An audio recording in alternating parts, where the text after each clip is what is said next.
valoriza a franqueza, mas não é necessariamente a franqueza. Ele era um homem corajoso também. Ele enfrentou uma vez um conflito de rua, porque ele era judeu, numa época em que já o antissemitismo estava crescendo, tanto que ele tem que fugir, né, da Alemanha com o nazismo. Ele era corajoso, ele enfrentava as pessoas, assim, não só porque ele criou uma teoria revolucionária. O Freud não foi um homem, quando a gente lê a biografia, mesmo acompanhando a obra dele, não foi alguém que pensou, quero impactar, vou fazer uma coisa revolucionária. Não é isso, ele começa a escutar. E quando ele começa a chegar na questão das teorias sexuais infantis, ele ouve primeiro a partir dos adultos, mas tem uma criança que ele ouve que é muito interessante, que é o Hans, que na verdade ele não escuta a criança, é uma criança que é fóbica, tem que dormir agarrada na mãe, tem pesadelos com lobo, e ele começa a escutar o pai dessa criança, e o pai contando as coisas que acontecem com a criança, e ele começa a orientar o pai, é muito bonito. E essa criança faz hipóteses sobre, por exemplo, no século XIX as crianças não viam os adultos nus, não é? Sobre a diferença sexual, ele começa a fazer hipóteses, ele acha que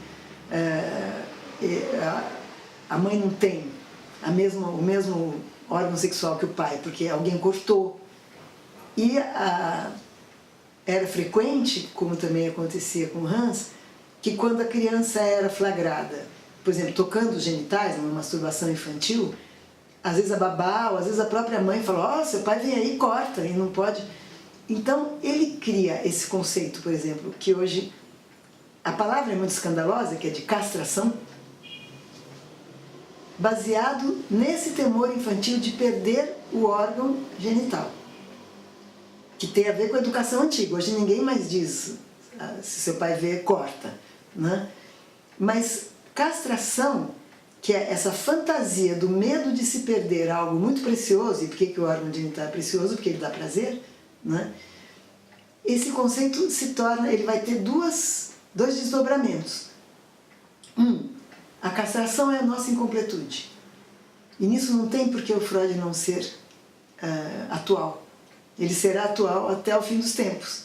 Porque se durante um certo tempo a criança assim que nasce, ainda quase que não descobriu que nasceu ainda, de tanto que ela ainda está fusionada ao corpo materno, caso ela tenha uma boa mãe também que possa ainda ficar um tempo muito junto dela, aos poucos ela vai sentindo a separação. Nessa separação, ela vai se tornando, como todo ser humano, um ser incompleto, cheio de necessidades e desejos. Quando ela atravessa o complexo de Édipo, que é quando ela percebe que o pai é importante na libido da mãe, que ela não é o único objeto, ela rivaliza com o pai, enfim. E ela começa a temer, isso são as fantasias sexuais infantis, tá? O Freud não está dizendo que tem que ser assim, são as fantasias que ele escutou. Ela começa a temer, se ele é um menino, perder esse órgão tão valioso, porque ele vê que a mãe não tem, que a irmãzinha não tem, e ele pensa, quem faz coisa feia, perde. E a menina começa a se sentir inferior porque ela não tem um atributo que o menino tem. Não é? Que parece, é como se para a criança a imagem ainda é, a visibilidade das coisas ainda é muito importante. Agora eu estou dizendo isso por mim.